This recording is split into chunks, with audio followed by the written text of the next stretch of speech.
So one of the big things that President Trump's administration has to really worry about more than anything else is the way they communicate when things go slightly south.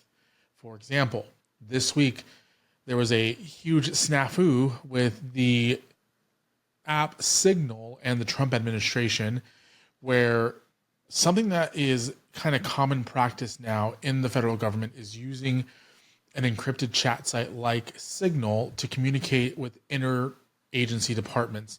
Something that was done under the Biden administration, something done under the Trump administration. Now, the big difference right now is that under President Biden, there was no scandal about somebody being included in a group chat that shouldn't have been there. And the way the Trump administration has responded to what's being called Signalgate is definitely something that needs to be addressed moving forward to prevent this from happening again. So we're going to talk about that here in just a second. We're also going to talk about the latest tariffs on the auto market and why that might be a good thing for the United States. All of that and more on this week's episode of The Rant. Okay, the big scandal of the week, and it's not really even a scandal, it's just something that has happened that does not look great for the Trump administration, but honestly isn't that big of a deal when it's all said and done. So long story short, one of President Trump's advisors, Mike Walls, accidentally invited a reporter and editor-in-chief over at The Atlantic, Jeff Goldberg, into a chat in which they were discussing the attacks on the Houthis that happened over the weekend. There's a couple of things here that I want to address. Now, the first thing off the top is obviously something went wrong here. Somebody failed, and somebody needs to be fully held accountable as to what happened here. Because having a non-clearanced civilian in a group chat in which things that are not necessarily classified according to the administration, but definitely sensitive information being discussed openly, and somebody in that group chat not having the clearance or even the right to be there, because let's be clear, that was something for military personnel and state personnel, not a random journalist. Somebody definitely needs to take responsibility there. And I believe Mike Walls has said that he takes full responsibility. The president has said that he stands by Mike Walls and does not plan to fire him, but something needs to happen. Somebody needs to be held accountable on a higher level. I'm not saying somebody needs to be fired, but definitely we need to know who actually invited that person into the chat and approve that particular aspect. The other side of that I really wanted to take home here for a second is that Jeff Goldberg, he was in a chat that he did not belong in. And I don't know about you, but when I get involved in a group chat that I don't have to be in, I do not want to be in said group chat. Now, Jeff Goldberg mentioned in his reporting that the only reason why he stayed in that chat is because he thought he was being pranked. Now, I don't know about you, but when I'm involved in a group chat that I don't want to be a part of and I think might be a prank, I do not stay in that group chat. So I do not think that that's true. I don't think Jeff Goldberg wanted to get out of that group chat. I think he wanted to stay in and see as much information as he possibly can. The good thing is, according to Secretary of Defense Pete Hegseth, is that nothing in that chat was classified. And we'll play a statement from him here in just a second. But the reality of it is Jeff Goldberg, as a responsible citizen, also has the responsibility to pull out of situations that he does not need to be in. He could have easily said, hey, Jeff Goldberg here from The Atlantic, I was added into this chat accidentally. Can we talk offline about what's going on here? Because it seems like you guys may have included me in something you weren't supposed to, and we should definitely talk about it so that way I can report on this. Because it is a report-worthy situation. The fact that, again, somebody in Mike Walls' office put Jeff Goldberg into this chat is definitely something that needs to be addressed and definitely is report and newsworthy and needed to be reported on. But you don't sit in the chat room with what you thought at the time was classified information being shared. Jeff Goldberg thought things in that chat should not have been shared with him. He is in the wrong here as well.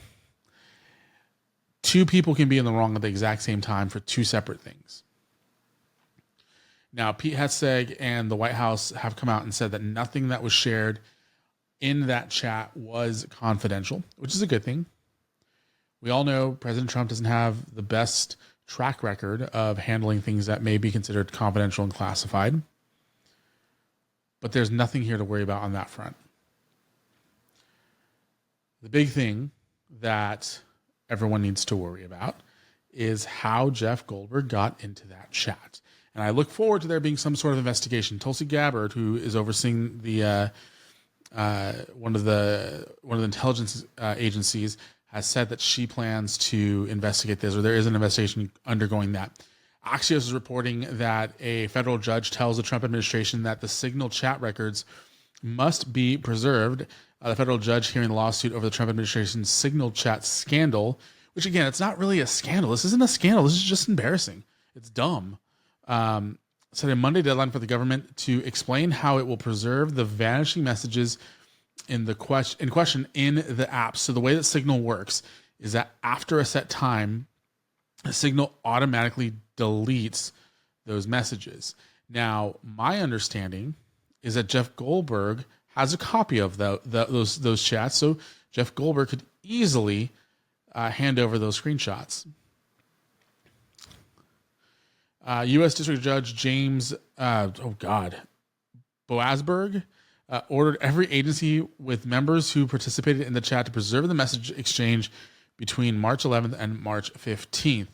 Now, the other thing that needs to be discussed here is what was actually in those messages. Now, you can go and you can look up Jeff Goldberg's reporting, but the Daily Wire has a piece on this as well, where Pete Hegseth is definitely, he's on the record saying that there's nothing confidential in that chat. Nobody was texting war plans. He actually said that the headline that originally said war plans has changed to attack plans, because it's not a war. There was no units or locations, no routes, no flight paths. Basically what was shared was, hey, the flights are leaving and the targets were hit. That's it. That's all that was shared. Here's Pete Hegseth reporting, or not reporting, but basically having that conversation with Fox News earlier this week while in Hawaii. Nobody's texting war plans. Well, I noticed this morning out came something that doesn't look like war plans. And as a matter of fact, they even changed the title to attack plans, because they know it's not war plans. There's no units, no locations, no routes, no flight paths, no sources, no methods, no classified information. You know who sees war plans? I see them every single day. I looked at them this morning. I looked at attack plans this morning. You know who does attack plans and war plans? Men like that admiral right there, Paparo, for the Indo-Pacific, or Eric Kurilla, our general in CENTCOM. They do attack plans and war plans, and thank God we have those leaders who do it and do it well, and our enemies know it. My job, as it said atop of that, everybody's seen it now, team update, is to provide updates in real time, general updates in real time, keep everybody informed. That's what I did.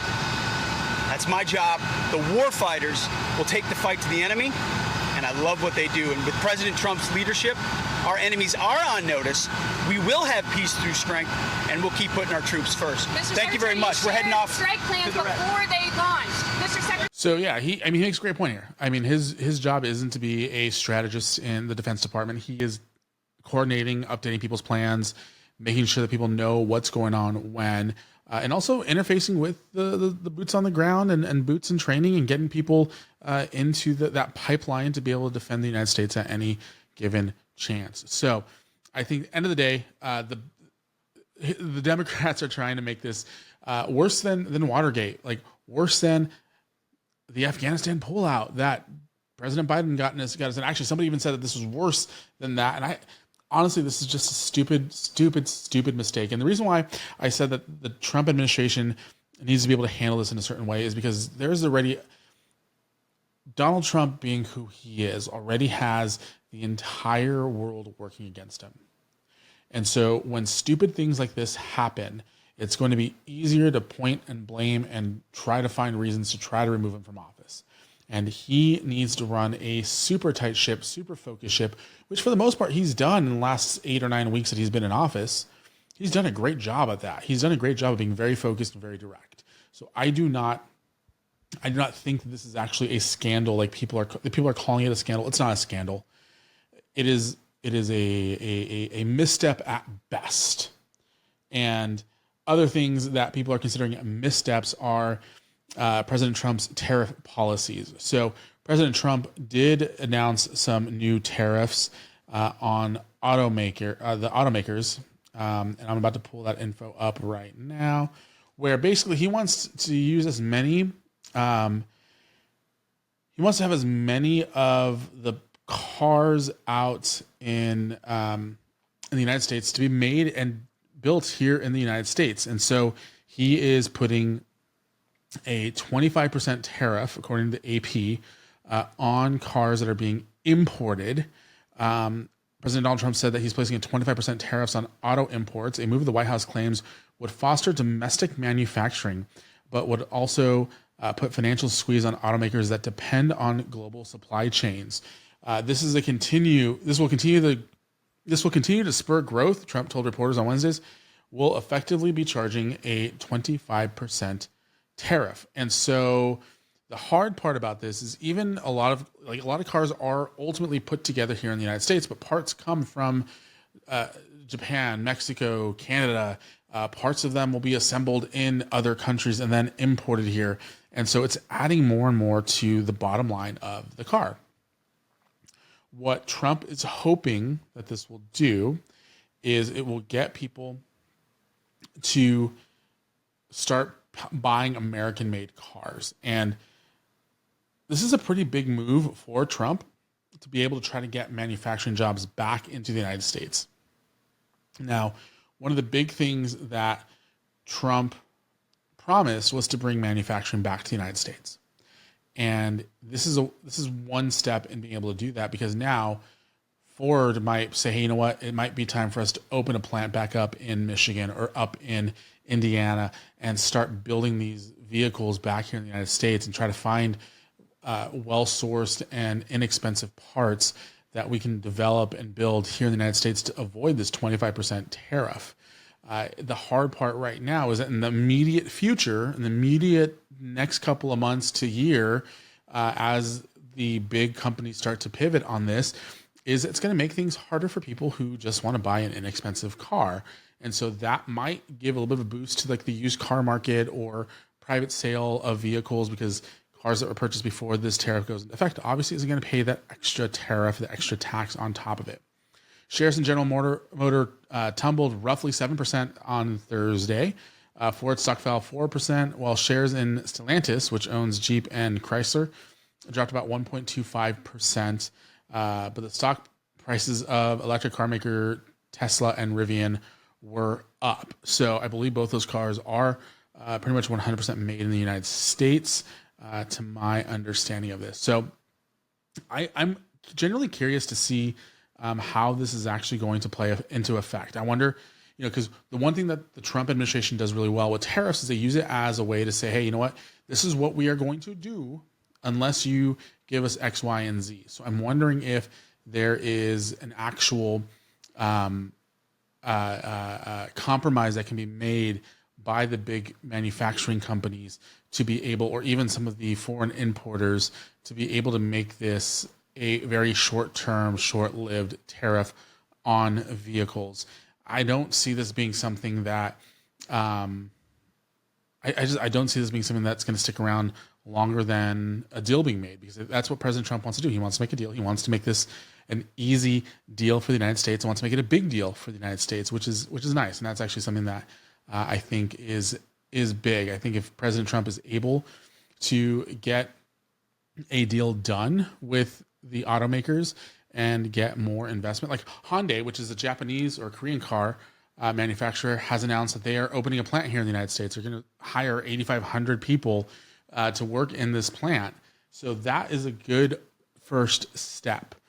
And I'm excited to see kind of what that next plan looks like for the tariffs and for what's going on here in the United States. And if you want to hear more conversation like this, want to be involved in the conversation, be sure to leave a comment down below, subscribe to this channel, share this with a friend who might want to hear these headlines discussed in a way that's a little bit more casual and less formal than the mainstream news. My name is Ruben Jay. This is The Rant. We have more to talk about here in just a second.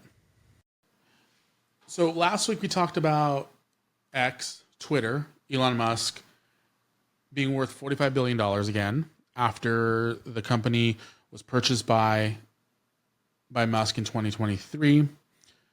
The valuation of the company was slashed. It plummeted from 44 billion of what Elon Musk paid for it down to 10 billion.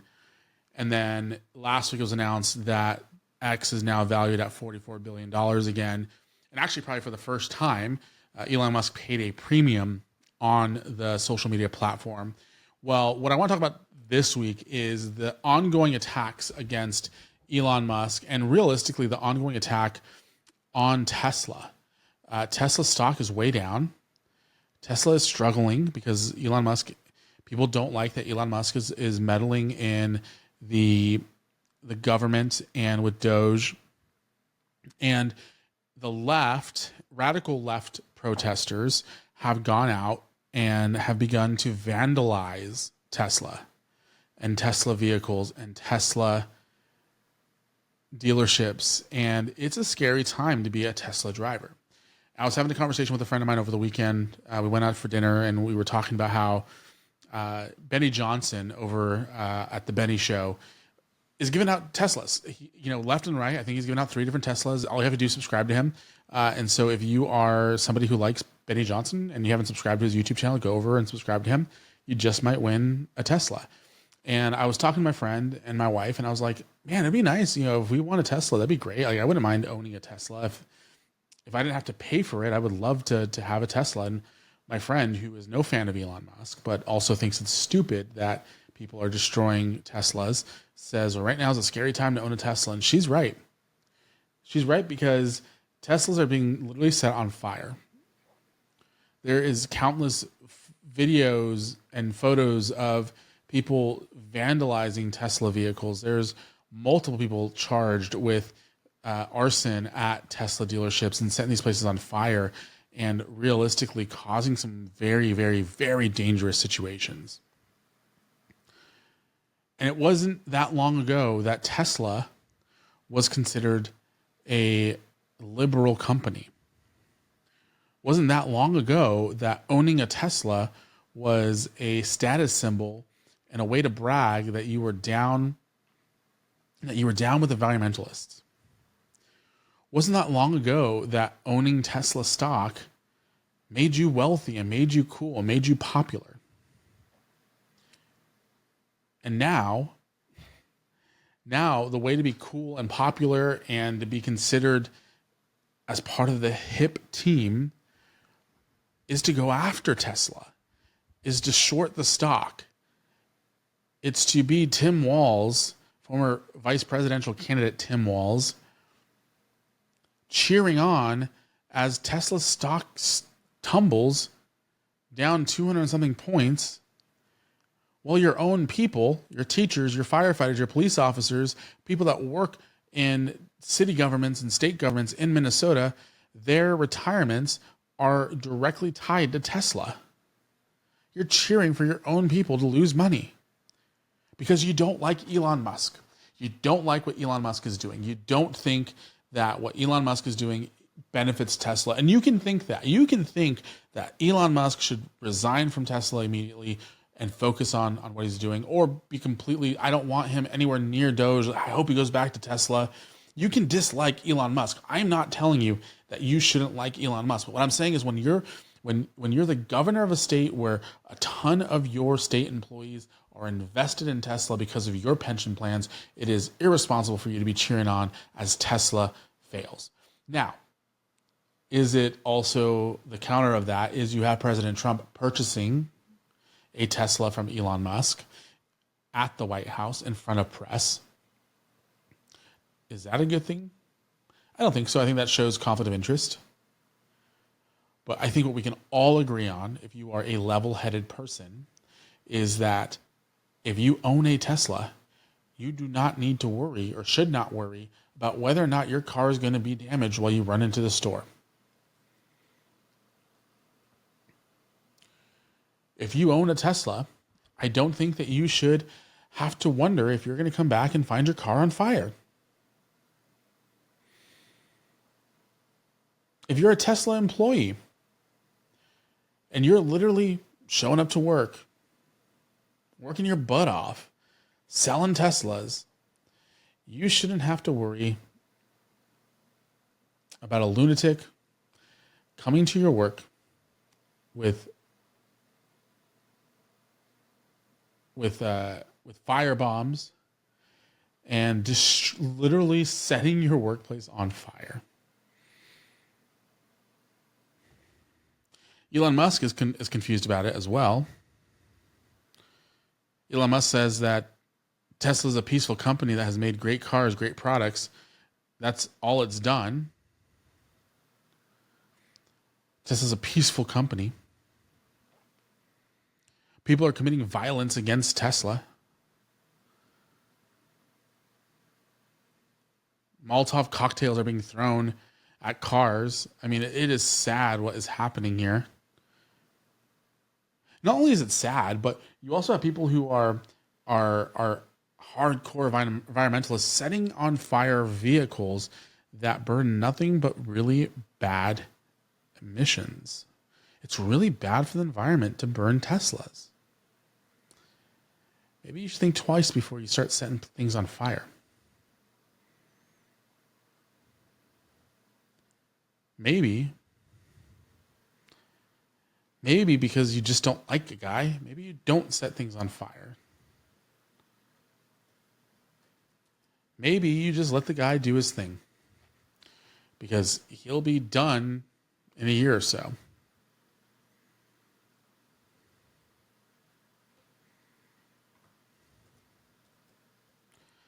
Let Elon Musk do his thing because sooner rather than later, he'll be done.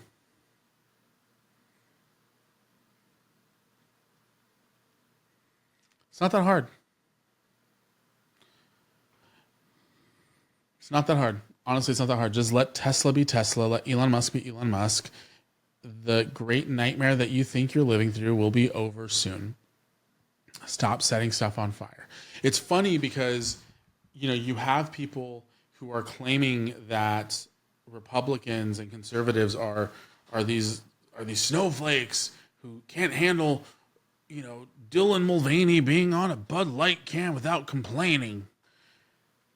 Well, the worst thing that happened with Bud Light is that people just stopped buying Bud Light. You can stop buying Tesla. You can liquidate your Tesla ownership in these pension plans. You can sell your Tesla if you have one. All of that is perfectly fine. You can protest Tesla all day long. I don't care. I will not stop you. I will not complain about people protesting a brand, a product, a person. Where I draw the line is once you start enabling acts of violence. So if you are somebody who is setting Teslas on fire, you need to stop. And you need to go to jail because you are committing an act of terrorism. And that's the rant.